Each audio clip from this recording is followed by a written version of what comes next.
Off the southeastern coast of Africa lies the island of Madagascar. You may know Madagascar for its exotic lemurs, but it's also home to one of the world's most colorful amphibians, the Mantella Poison Frog. Poison frogs aren't born poisonous, but rather they are proof of the old saying, "You are what you eat." Their toxins come from something in their diet, which is mainly ants, millipedes, and mites. But which of these small creatures is it exactly? And will a collapse in insect diversity threaten the frog's ability to survive? Meet frog expert Valerie C. Clark.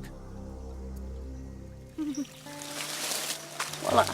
This is Mantella Poison, a very widespread Malagasy poison frog that occurs throughout the country. This appears to be a gravid female. How do I know? Because it's just very, very fat, and this is the season for love.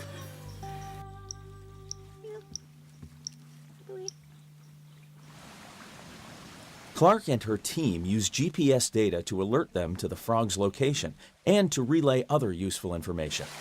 We're right at sea level. They also need to collect as many small creatures as possible to try and track down exactly what these frogs are eating.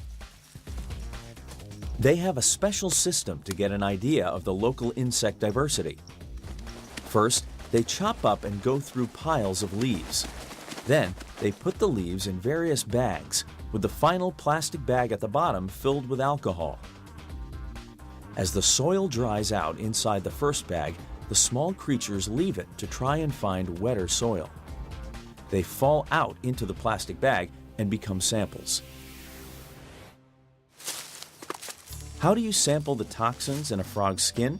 Well, there are a couple of methods. On this trip, Clark uses tissue soaked in alcohol to wipe the frogs' backs, so she can compare different poison frogs at different areas. But Clark also has another way of testing for these toxins outdoors, what she calls a quick lick taste test. Let's see.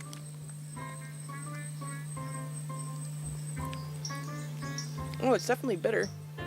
Bitterness equals toxic. Clark assures us the poison will not affect her because Mantella are only mildly toxic to humans. They are brightly colored as a way of deterring potential predators from coming near them.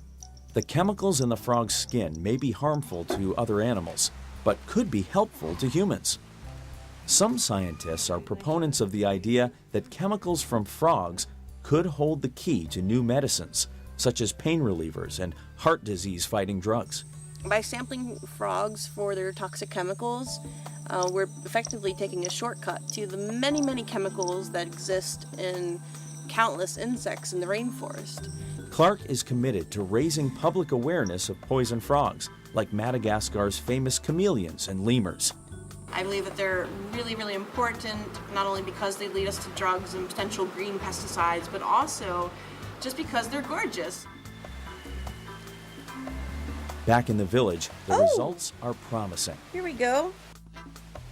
Clark has found a little purple millipede that has several chemicals in common with Mantella poison frogs. This is certainly making up the great portion of the Mantella diet and has great potential to end up being some of the sources of their chemicals. In order for the frog's toxins to work, they need a variety of small creatures to dine on, and the bigger the forest, the more small creatures to choose from. The frogs have more of these different chemicals in untouched primary rainforest. This means if the seemingly relentless destruction of the rainforest doesn't cease, there will be fewer toxic chemicals with the potential to be used in drugs. So the more primary forest that we have, the better chance we have of finding new drug leads.